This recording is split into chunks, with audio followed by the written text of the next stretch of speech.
Aloha guys, Molly here from Discover the Big Island. I'm here with Blythe and we are in Kona Brew. Yeah, cheers. We're gonna be talking about how did she make the move to the island, and this is gonna be a super exciting interview guys, because I know many of you are really looking into how to transition to the Big Island, how to make it happen. This beautiful lady made it happen and she's just glowing, smiling. She's so happy to be here. She happens to live in Waikoloa. Yep. And we're currently here in Kailua Kona enjoying Kona Brew. But I would love for you guys to learn more about the location where she's at and how particularly did you make the move and the transition to the Big Island. Yeah. So Blythe, why did you choose the Big Island to be your new home?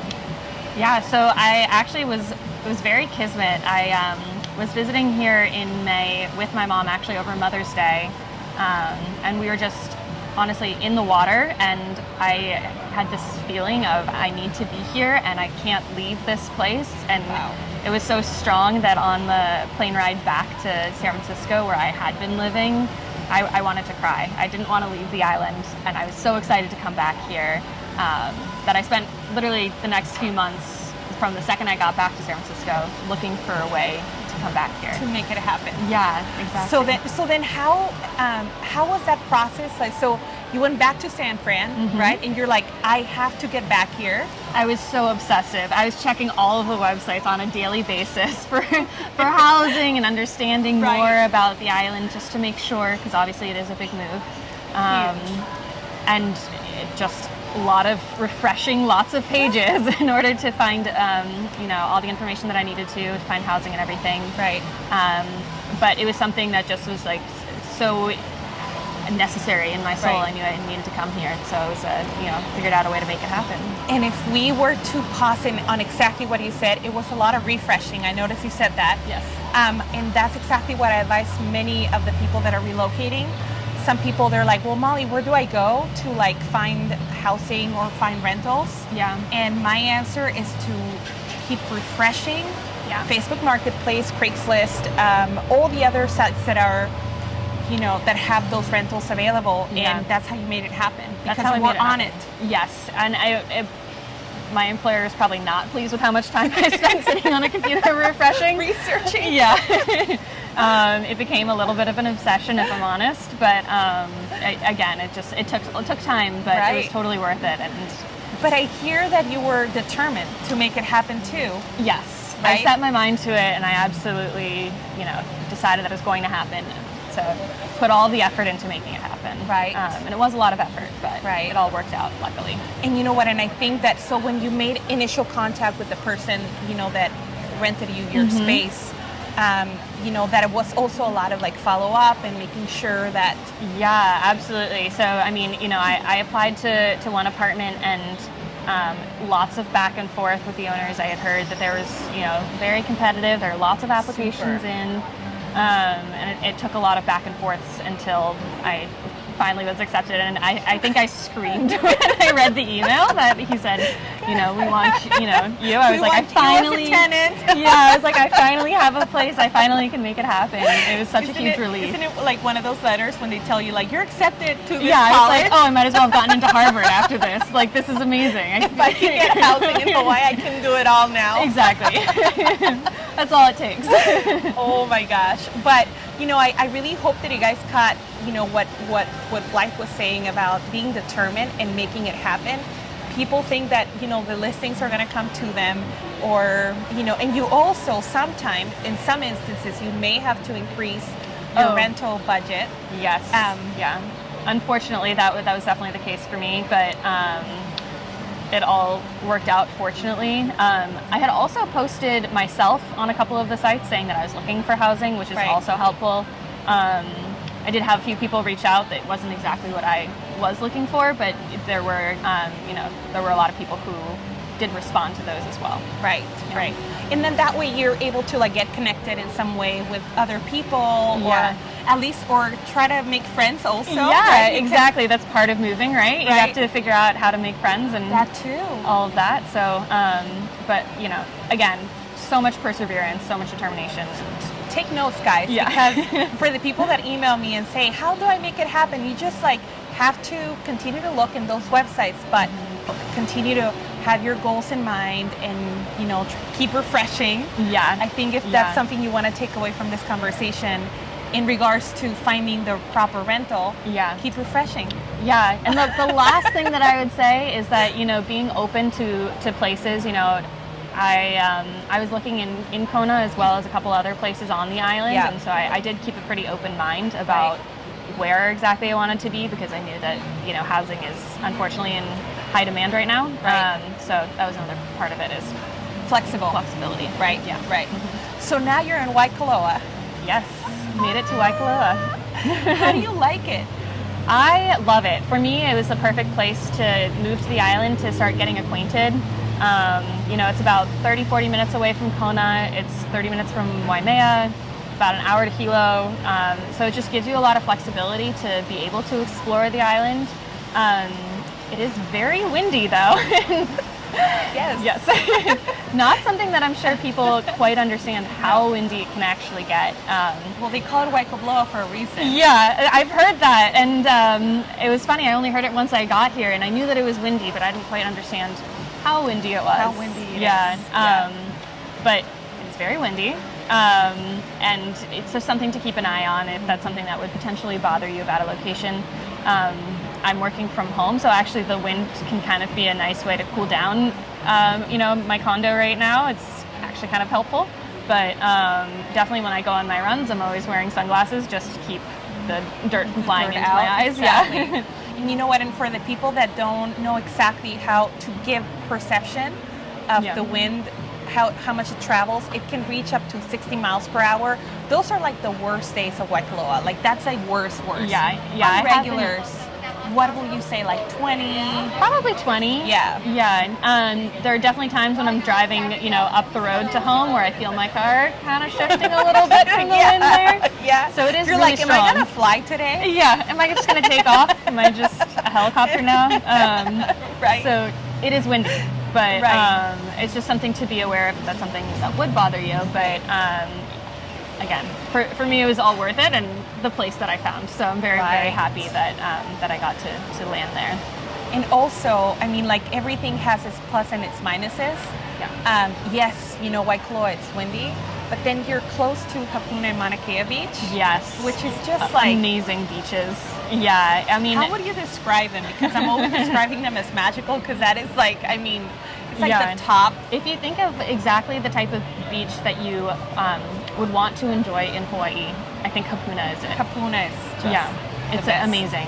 But what's so cool is up there are so many smaller beaches as well that aren't as, you know, people don't actually know as much about. So so A-Bay is one that I go to pretty much every day to swim in, and it's a really nice one. Little cove there is really lovely. Yeah. And then there's Lava Java. Right? Yeah. No, Lava Lava Beach Club. If you want to have a beautiful sunset, cocktail and dinner, amazing place to go. Right. Waikoloa is so diverse, and it's super. Yes, it is windy, but also super sunny. That's where people in Kona, sometimes we go in, you know, staycation in Waikoloa. It's a thing. There are resorts there. There are resorts there.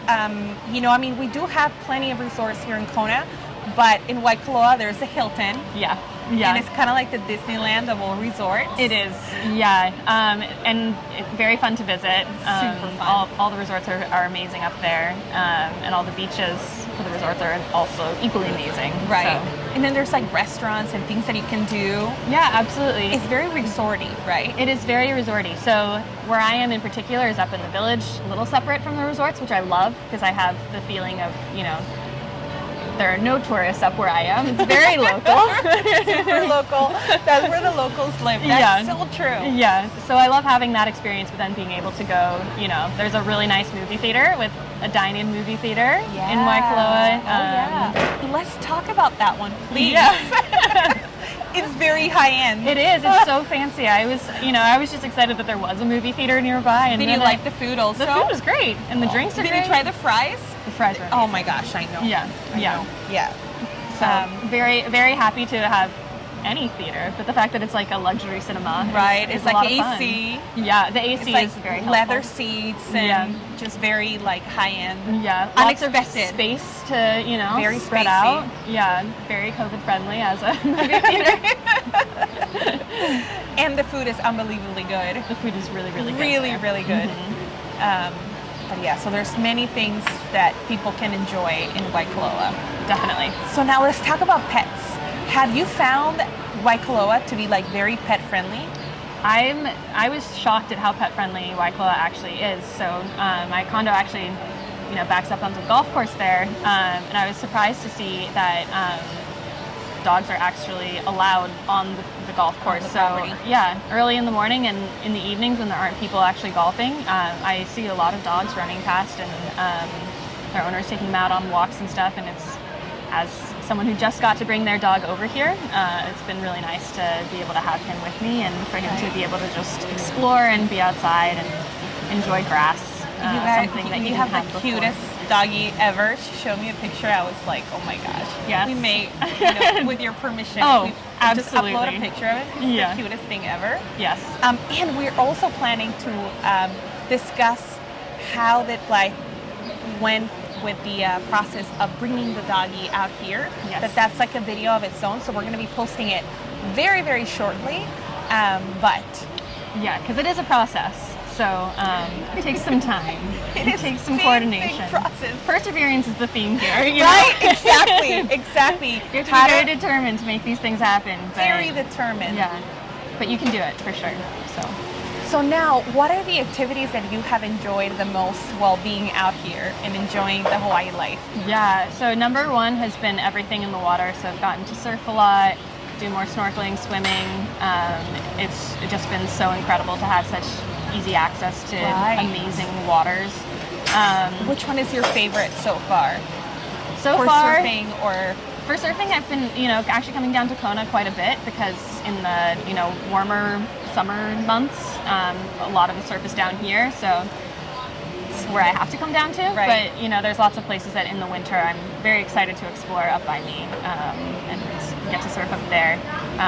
But other than that, lots of hiking. I mean, the whole reason why I really, you know, enjoy the Big Island in particular is because of all the outdoor things. Right now, the volcano's erupting. I got to go see that the other night. oh my gosh, yes. Amazing. So, you know, it's How would you describe that experience for people that haven't seen it so far? truly awe-inspiring. I mean, it's just such an amazing experience. You look down into the crater, and it's just glowing. And then you see the stars there, which are just The amazing. stars. And the contrast there is just so cool. And there's so many people doing the same thing. Right. And really, you know, that's It's a really and cool it's thing. also, if you're into photography, it's a photographer's dream. Absolutely. I mean, Because you're right about the contrast of everything, fire, the stars, Yeah. everything, the lighting. it's just unbelievable. Yeah. And I'm so thankful that I now get to live here and get to go experience these things. So yeah, there's no activity that I would turn down when I'm here. You know, I want to experience it all. Everything. Everything. Yeah. Yeah. Waterfalls. Have you been on waterfall adventures? That's the one thing that I haven't done. I haven't unfortunately spent that much time on the, you know, east side of the island, but I definitely, it's on my list. Oh. Yeah. So now let's talk about employment, because that's one that people, they're like, well, you know, you're blessed to have, you know, you're remote, Yes, right? I'm remote, yeah. Not a whole lot of people have that flexibility. And for the people that are remote, how did you make that happen with your employer? Yeah, so I was very fortunate that, you know, especially during COVID, my company started understanding how to allow people to work remotely and work remotely effectively. The one thing that's definitely been tricky is right now I'm working Central Time, which means I am up at 4 a.m. Hawaii time. But I also finish then, you know, around 12 or 1, get to take a little nap at that point, and then I get to go explore. So, you know, it's been working out very nicely, but lots of early mornings, lots of Kona coffee to get me prepared for the day. Right. But it's been a pretty easy transition otherwise. You know, I think during the pandemic, some people did have to transition to remote work, but for me to get to do that here is just just a blessing that I get to do. Oh my gosh. Yeah. That is so awesome. Yeah. Yeah, because a lot of people, they're like, well, I have this remote job and I don't know where to go, you know? And so, I mean, yeah, for me, it was so funny because I mentioned that I had this experience of just really needing to be here. And I think that if I didn't have a remote job, I still would have figured out a way to make it happen, absolutely. But it was really nice that was one thing that I didn't have to have as much of a concern about. Luckily, everyone who I work with, they were just very excited for me to get to come here and had asked for pictures and daily videos and everything. So it worked out pretty nicely for me. But it definitely, the early mornings can be a little bit of a struggle sometimes, for sure. 4 a.m. I mean, it's dark out. Yeah. But you get to see the stars. Yeah. If I have a break in the morning, between meetings and stuff, I'm always outside looking at the stars because I'm just still so in awe of them. Yeah. And guys, also Waikoloa, there are parts of Waikoloa where it gets like darker than in Kona, and so stars are more visible up there. Absolutely. Something to consider. Yeah, I mean, very few people are up at 4 a.m. There's very little light pollution at that point. We're also very close to Mauna Kea, so there's a lot of emphasis on there being less light pollution around there. So it's amazing. The upside of it being so windy is that it's normally pretty clear then at night to see the stars. That is so true. the clouds are so out there. Yeah. There are no clouds. They drift right on by in the starry night. Yeah. Oh my gosh. But it's like we said, like with everything, there's like pluses and minuses, and that's one of Waikoloa. But the beauty of it is that at 4 a.m. the sky is like super clear and beautiful, and then you get to see the stars. Yeah, absolutely. And again, that's still been something that every time I'm driving home, either late at night or early in the morning, just being able to look out my window and see those stars is just amazing. Oh my gosh. Yeah. Blythe, I thank you so much for sharing all of your tips and knowledge on your transition to Hawaii. And well, guys, we're going to be preparing for the next video, which will touch base on how to bring your pet to the island and how did he make it happen, because that's like top one question that people have when they're transitioning, when they have pets. They don't know how to do it. Yeah, absolutely. And I wasn't going to move here without my dog, so had to make that one happen too. I wouldn't let it. Yeah. So thank you so much for watching, guys, and I'll see you guys in the next video. Perfect. Thank you.